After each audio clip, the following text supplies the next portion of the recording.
All right, good morning to all, and thank you for joining us today for the launch of the UN Environment Programme's Emissions Gap Report. The Secretary General will make a few initial remarks, followed by UNEP's Executive Director, Inger Andersen, and then Anne Olhoof, the head of the Climate and Policy Planning of UNEP's DTU partnership. The Secretary General will then take a few questions on climate, and we will have to release him. But Ms. Andersen and Ms. Olhoof will stay to answer remaining questions. You know the drill. If you're off screen, if you're online, just put a question in the chat. Sir, you have the floor. Ladies and gentlemen of the press, good morning. I welcome my colleague Inger Andersen, Executive Director of UNEP. And we are both here to keep sounding the alarm. Less than 1 week before COP26 in Glasgow, we are still on track for climate catastrophe, even with the last announcements that were made. The 2021 Emissions Gap Report shows that with the present nationally determined contributions and other firm commitments of countries around the world, we are indeed on track for a catastrophic global temperature rise of around 2.7 degrees Celsius. Now, even if the announcements of the last few days will materialize, we would still be on track to clearly more than 2 degrees Celsius. And these announcements are essentially about 2050. So it is not clear how they will be materialized. But even if these recent announcements would materialize, we would still be clearly above 2 degrees Celsius. So, as the title of this year's report puts it, the heat is on. And as the contents of the report show, the leadership we need is off. And far off. We know that humanity's future depends on keeping global temperature increase to 1.5 degrees Celsius by 2030. And we also know that so far, parties to the Paris Agreement are utterly failing to keep this target within reach. And the report also shows that countries are squandering a massive opportunity to invest COVID-19 fiscal and recovery resources in sustainable, cost-saving, planet-saving ways. So far, the report estimates that only about 20% of recovery investments will support the green economy. As world leaders prepare for COP26, this report is so another thundering wake-up call. How many more do we need?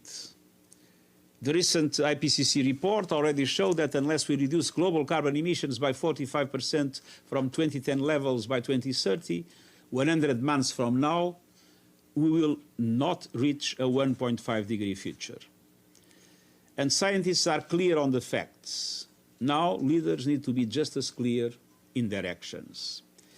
And they need to come to Glasgow with bold, time-bound, front-loaded plans to reach net zero, to decarbonize every sector, from power to transport, farming and forestry, to phase out coal by 2030 in OECD countries and 2040 in all others, to end all coal investment, public and private, national and international, to end subsidies for fossil fuels and polluting industries, to put a price on carbon, and to channel that back to creating green jobs.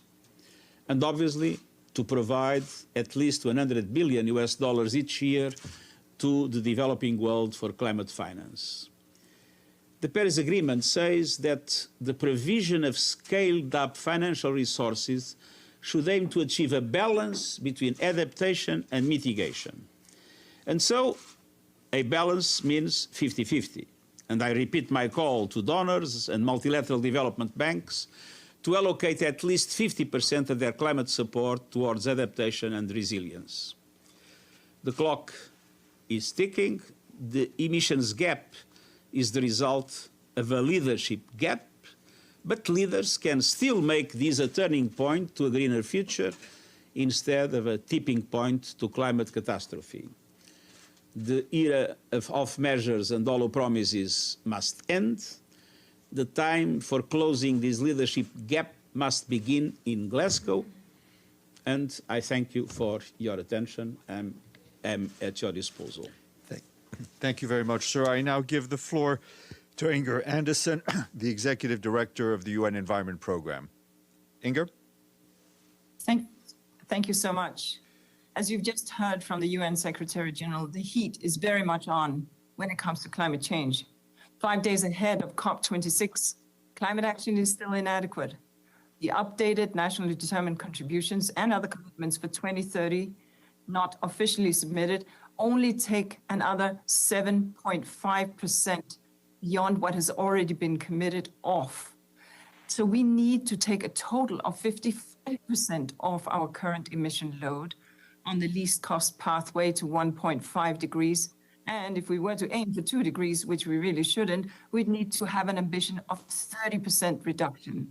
But the report states we are at 7.5%.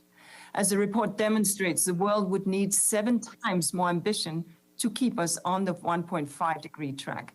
And this is a yawning gap that we must close in 8 years. 8 years in which we must increase ambition, make new plans, put in place new policies, implement them, and ultimately deliver the cuts. We can still get the job done, but only if we get moving now, and only if we take advantage of every opportunity. As the emissions gap report in 2021 shows, net zero pledges from 49 countries plus the EU cover half of all greenhouse gas emissions. These pledges could bring a predicted global warming this century down from 2.7 to 2.2, still off track but closer. But they remain ambiguous, vague, and inconsistent with 2030 action, and that must change too.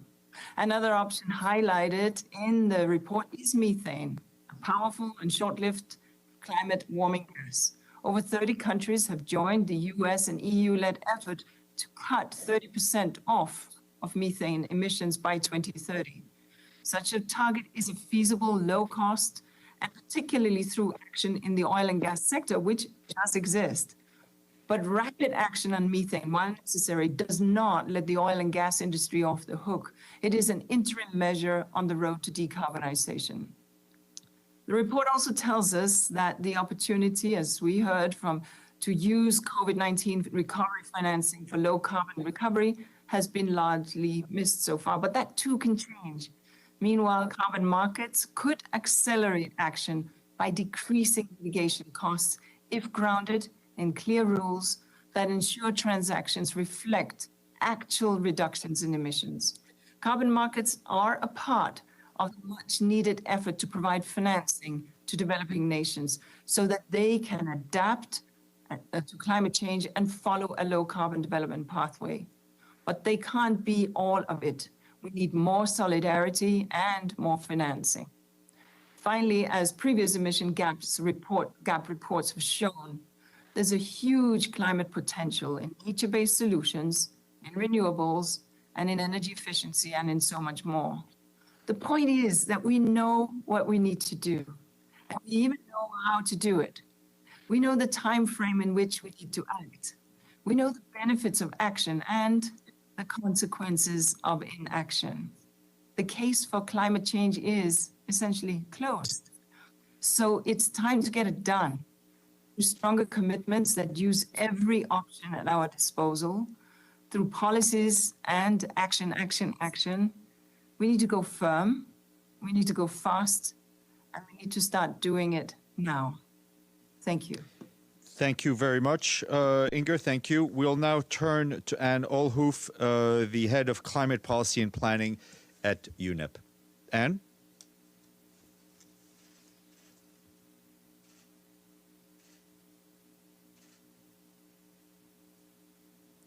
Yeah. Anne, are you connected? Can you hear us?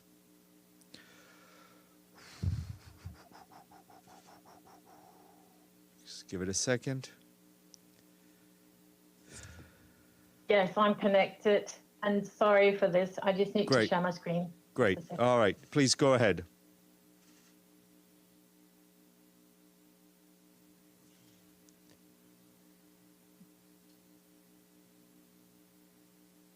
go. Okay. So thank you very much. This is the 12th emissions gap report produced as an independent scientific assessment to inform the international discussions on climate change. And this year is particularly interesting because it's the first year since the adoption of the Paris Agreement that countries have been requested to submit new or updated nationally determined contributions for 2030 in line with the 5-year ambition rating cycle of the agreement. Furthermore, one of the key goals of the upcoming negotiations in Glasgow is to ensure global net zero by around mid-century to keep 1.5 degrees within reach. So against this background, this brief presentation will zoom in on the 3 key questions that you might see on your screen. And we will look at first the impact of the new announced climate mitigation pledges for 2030, both on the emissions projections and also on the emissions gap in 2030. So by the time we're finalizing the report, 121 parties have submitted new or updated NDCs to the UNFCCC, and these cover more than half of global emissions. What we see in general is that these NDCs, the new and updated ones, are more transparent, and also that more of them include greenhouse gas emissions targets than prior NDCs. We also see that they do show progress in terms of enhancing ambition. However, the aggregate impact of these pledges is still relatively limited. So this graph basically shows you the contribution of the G20 members, the contributions of the non-G20 members, and also the contribution of announced pledges not submitted as NDCs at the time of the production of the report. And all in all, the new and updated NDCs are estimated to lower annual predicted greenhouse gas emissions by just under 3 gigatons of CO2 equivalents in 2030.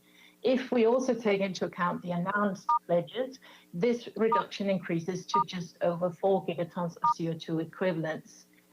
So while it actually narrows the gap slightly for the first time since 2015, since the Paris Agreement, it remains large. As you can see on this slide, the full implementation of unconditional NDCs and other pledges still leaves a gap of 11 to 13 gigatons of CO2 equivalents in 2030 with respect to a 2-degree pathway, and also a gap of between 25 to 28 gigatons of CO2 equivalents with respect to a 1.5-degree pathway. As Inge already highlighted, these new pledges shave off 7.5% in the projected emissions compared to previous pledges. And we would need 4 times higher ambition to get on track to 2 degrees and 7 times higher ambition to get on track to 1.5 degrees. Now, this doesn't take into account the necessary emission pledges that an increasing number of countries have put forward. 50 parties covering more than half of global greenhouse gas emissions have put forward such pledges by now.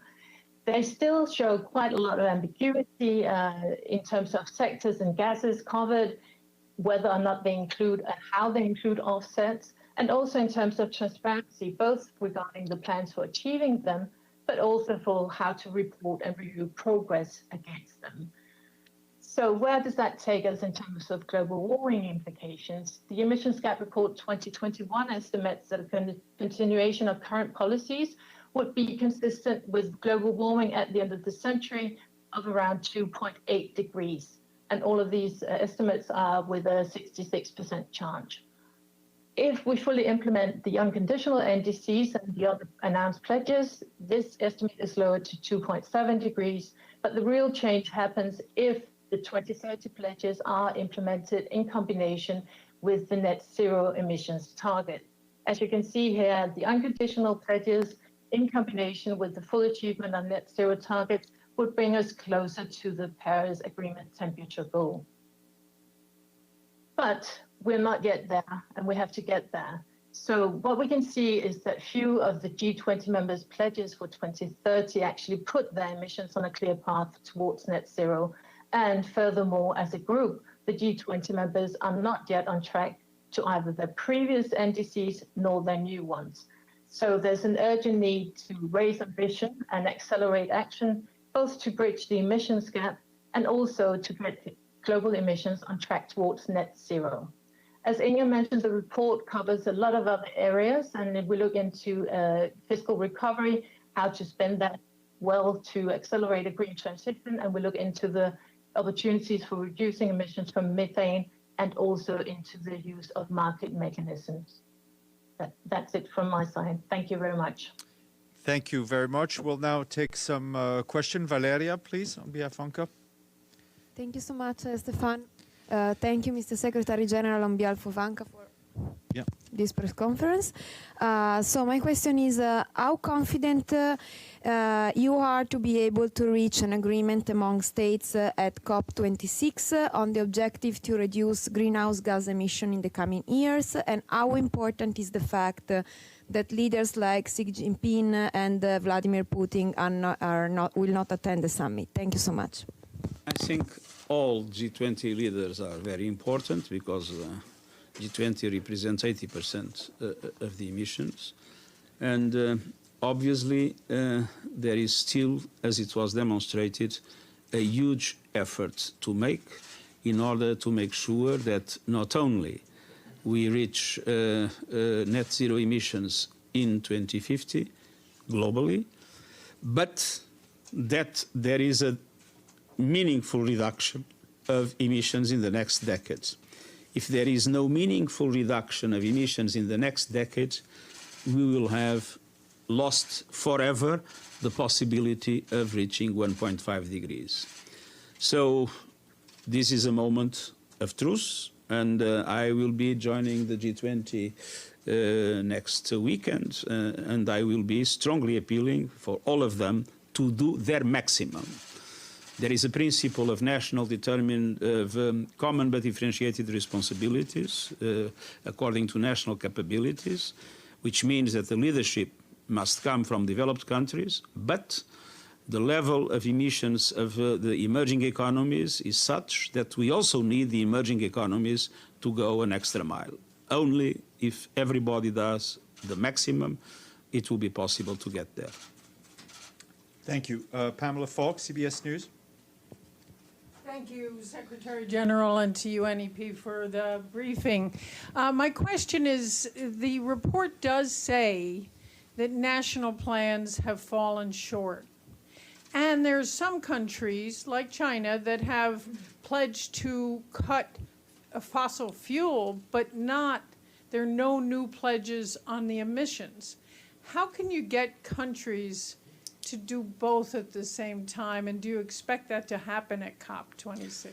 Thank you. Well, first of all, China, like several other countries, have not yet presented their national determined contributions. And my appeal to China is very simple. What President Xi Jinping announced in the General Assembly is that they would reach net zero before 2060, and they will peak the emissions before 2030. And before is the magic word. I think it is very important to make this before as big as possible, because that would be a very important contribution to make our global objectives be met, and that would have an influence on several other countries that are now making pledges in relation to net zero in 2060. And so it's important to encourage everybody to do more. Thank you. Margaret Bashir. Secretary General, Margaret Bashir, Voice of America. I'm sorry to just, if you'll indulge me for one moment, it's very important that we have you on camera and on the record about Sudan. If you could just say a few words about the situation, and what have you learned from the situation in Myanmar, which we are now 9 months into and 1,100 lives lost, where there's been a military coup. What does the international community, and specifically the United Nations, need to do differently to reverse the situation in Sudan? Well, first of all, about Sudan. I once again strongly condemned the forceful military takeover of power in Sudan. And I urge, of course, all stakeholders to exercise maximum restraint, but the Prime Minister and other officials that were unlawfully detained must be released immediately. And It's true that Sudan has achieved important milestones. They cannot be reversed. And so it is essential that all transitional arrangements and institutions as defined in the constitutional document be reinstated. The civilian-military partnership is critical. It needs to be re-established at the level with which it was established. And I think the Sudanese people has shown very clearly their intense desire for reform and democracy. Now, we are seeing a multiplication of coup d'etats. The fact that we have strong geopolitical divides, the fact that the Security Council has lots of difficulties in taking strong measures, the impact of the problems of COVID and the difficulties that many countries face from the economic and social point of view, these three factors are creating an environment in which some military leaders feel that they have total impunity, they can do whatever they want, because nothing will happen to them. And my appeal, obviously, is for especially the big powers to come together for the unity of the Security Council in order to make sure that there is effective deterrence in relation to this epidemic of coup d'etats. And we have seen that effective deterrence today is not in place. We have seen it in Myanmar, and we have also seen it in several African locations. Sherwin Bryce Pease, South African Broadcasting. Morning, Secretary General. Back to COP26. You've talked about the trust deficit between the developing world and the developed countries, and this comes down in large part to the $100 billion you talk about annually, but we do know that developing countries, led by countries like South Africa, are pushing for this to go up to $750 billion a year come 2025. The concern is in 2020, the deadline for that fund to be capacitated was not reached. How are you going to get a firm commitment from the industrial nations to reach the 750, given that they can't even reach the 100 billion that was due in 2020? As you probably know, yesterday it was published by Ministers Flasbart and Wilkinson that have been charged to prepare a delivery plan on 100 billion. And I would like to express my deep gratitude and appreciation to both of them for the work that they have established. They have presented a report. The report is accompanied by some projections by OECD. I think that they represent a serious contribution, and they deserve a serious analysis and a serious consideration, because what matters, obviously, is the effective delivery of the 100 billion. And I've been campaigning for the need for that delivery, and I hope that this step will help move in that direction. Thank you. One last question. It's not enough to have 100 billion. It's necessary also to mobilize more resources from the multilateral development banks, from the private sector, and it is also essential that contributions are more based on grants than loans, and it is also essential that there is an effective balance between adaptation and mitigation. Thank you. Kirsten Salome, Al Jazeera.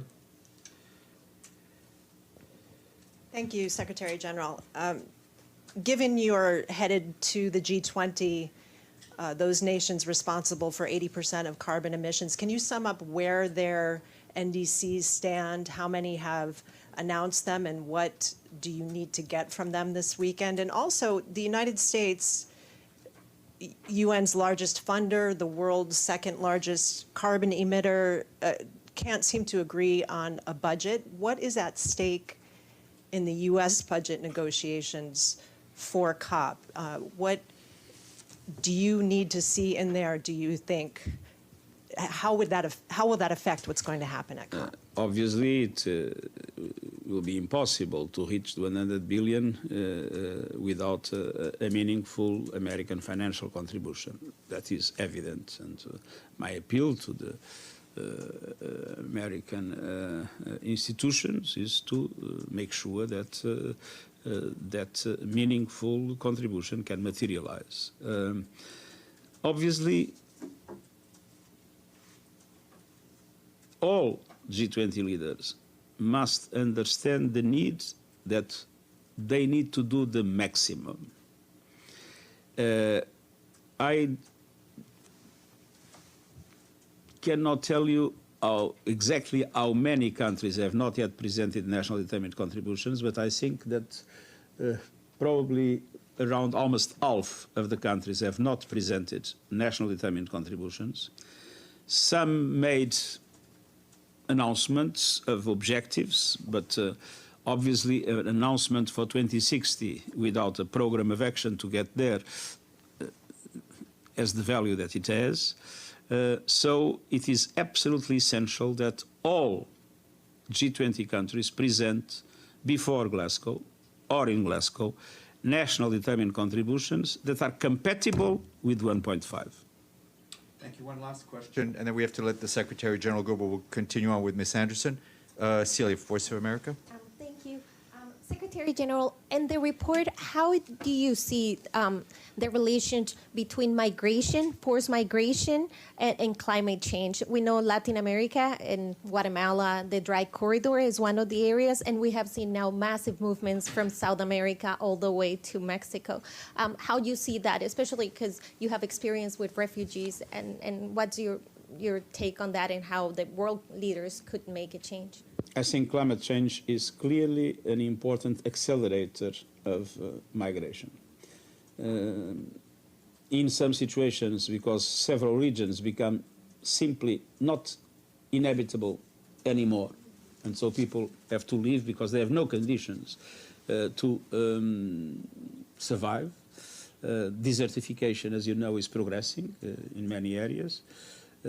On the other hand, several habitats are being impacted, and the resources that are available in those habitats are also forcing people to leave because they cannot find opportunities, and they cannot find even sometimes the minimum conditions of food security in particular. On the other hand, climate change accelerates other factors, including factors that can lead to conflict. In many places of the world, particularly in Africa, look at the Sahel, we have farmers and herders, and the relationship between farmers and herders can be harmonious, but when resources dwindle, water becomes more scarce, they tend to enter into conflict. And so climate change, again, is an accelerator of conflict. It's not the only cause, but it's an accelerator of conflict, and conflict drives displacement. So it is clear for me that climate change is today one of the most important factors in the acceleration of migration movements. So thank you very much. I know we have to let the Secretary General go. He has another climate speech in front of the General Assembly. I have the General Assembly. Yes, exactly. More climate. But we are delighted to stay with Ingrid Anderson and Anne Hulhoff, who will continue to take questions on the report. I think I'll turn to Joe Klein from Canada Free Press. Joe. Yes, thank you. The Secretary General has called for OECD countries to phase out coal by 2030. Yet, despite its pledge to no longer build new coal-fired power projects abroad, China is continuing to add dozens of coal-fired electric power plants at home. So I'd like to know what your message is to China, the largest emitter of greenhouse gases, concerning its announced increase in coal mining and the building of coal-fired plants at home. And to what extent has the GAP report taken China's announcement of new coal-fired plants into account in its objectives? Thank you. Thank you. Maybe I start here, if I can, Stefan. And essentially what we would say is, first of all, we would encourage all countries, as the Secretary General has done, to step out of coal. That becomes critical. The report before you does take into account all the announceables that have been made, both in terms of the net zero pledges as well as in terms of the NDCs. 2 weeks ago, we issued a report we called the Production Gap Report, where we look at what our country is planning to do in terms of their production of gas, coal, and oil. And in that report, not today's report, but the report that we released just a short time ago, we show that governments, and this includes China, but too, let me hasten to add, are planning and projecting 240% more coal, 57% more oil, and 71% more gas. So whilst that's not the topic of this press conference, the truth is that we are not where we need to be with respect to the hydrocarbon sector, and it becomes absolutely critical because we shouldn't be whistling out of two sides of our mouth here. And the pledges that have been made need to be reflected in the NDCs and need to therefore provide domestically the policy guardrails for new exploration that is intended. Stefan? Thank you. Thank you very much. We'll now go to Dong Liu from Chinese media. Dong Liu.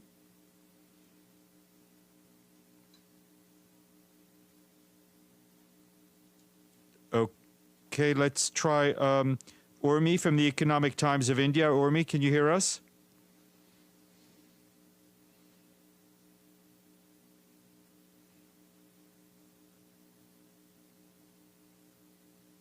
Okay, we're not having much luck.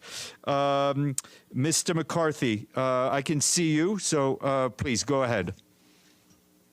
If you could introduce yourself as well. Can you hear me? Yes, if you could introduce yourself. Thank you. Thank you. It's Danica McCarthy from The Independent London.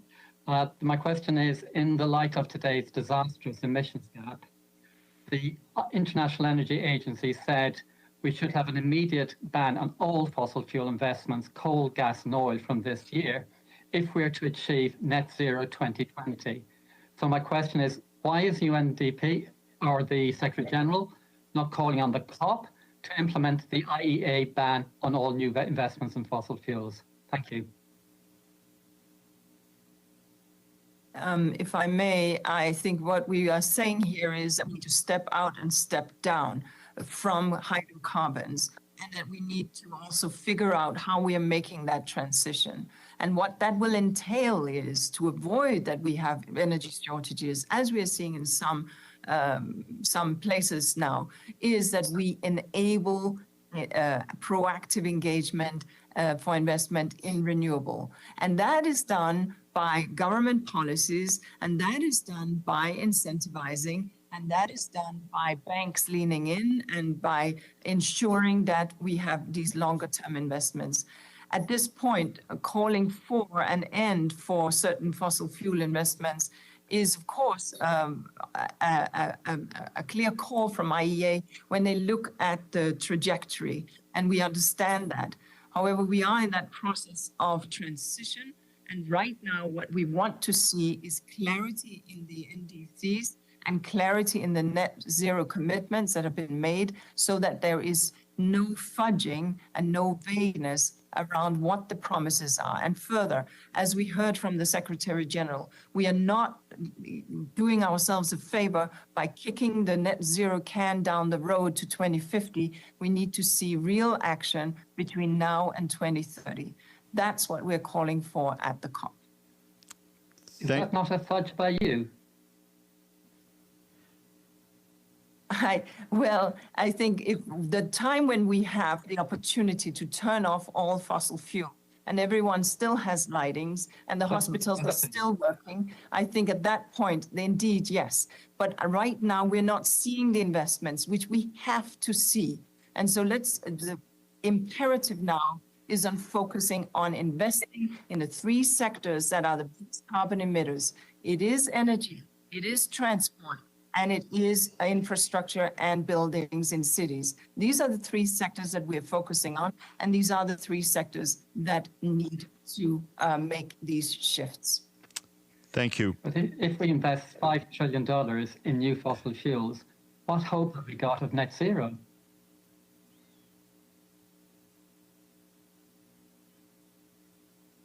Stefan, do you want me to come back? I can come back, but we can take it into a dialogue. Yeah, exactly. Let's move on. Hilde de Wachter from EcoTips. Yes, hello. Can you hear me? Yes, we can. Yeah, okay.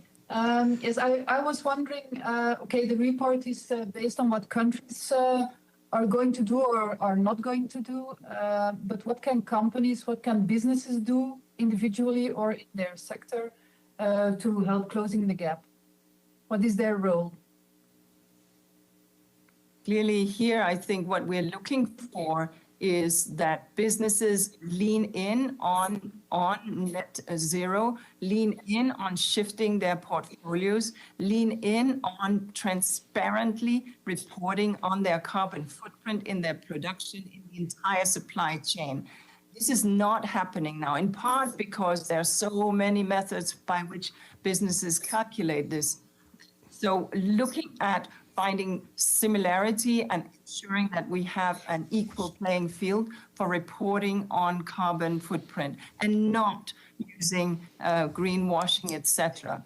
We are looking very much at the big investment portfolios that we see in the financial sector, because that is where the big shifts will be coming up. And we are hoping very much to see at COP26 some announceables from the financial sector that is obviously the biggest investors in fossil fuel that needs to shift its investments out. But we have to understand that these are your mortgages and mine. This is not easy to do, because one thing is to shift out of hydrocarbon investments for production, but the broader issue is shifting out of the overall carbon footprint. And that is complex and will also put a degree of burden on those taking these loans through banking sectors. Thank you. Neil Kamal from the Times of India. Neil? Good evening. Yes, we can. So now when the world is at the please. Now, as the world is at the doorstep of very crucial global climate summit at a time when the climate crisis having been turning into climate emergency, necessitating emergent actions, do we think that the nations are ready to take the corrective measures to reduce the GHG emissions in real sense, not only making shallow claims? Are the rich nations ready to pay the committed $100 billion as assured for poor nations? So how much hopeful you are from the outcome of this summit? At this point, we've reached 80 billion. It's not where we want to be. And as we just heard also, of course, that is very much the floor. So it's very clear that for climate justice, for equity, for intergenerational justice, and to make the transition and to enable these investments to go into the developing world, we will need to ensure that we have the 100 billion. This was first mentioned in Copenhagen in 2009 at COP15. It is not news to donor countries that 100 billion would need to be on the table by 2020. So at this point, the UN is unequivocally calling for this finance. We're also, as we heard from the Secretary General, calling for multilateral development banks and all other investors to lean in, and for a significant part of this to be grant-based. But talking about positive and hopeful, look, the hope is in action. The hope is in making these things real. Promises and pledges, yes, we appreciate that, but it will mean holding them in, as we heard from the SG, to the NDCs. In Glasgow, we need to work out with 100 billion with a clarity over how we land on the stretched NDCs so that we are clear over that. We need to walk out with clarity on Article 6 and carbon markets. And we need to walk out clarity to ensure that we have breakthrough on adaptation, ensuring that there's financing both for mitigation for adaptation. Thank you. I think we have time for one last question. Joe Klein, you had a follow-up. Joe, go ahead. Yes, thank you. To your knowledge, are any UN agencies, such as the UN Development Program, Global Climate Fund itself, in any way financing projects in which fossil fuel production or use are still involved, other than trying to eliminate such production and use? Thank you. I would very much doubt this, but I will ask Anne, maybe she can weigh in on this, but I don't have the full portfolio. I would very much doubt this. I wouldn't know. I would also hope that that is not the case, and I would also doubt it. Great. Thank you. On that hopeful note, Inger, I want to thank you very much, and I also want to thank you and all of you for tuning in. And I know all the report and all its information can be found on the UNEP website. Thank you all, and have a good day.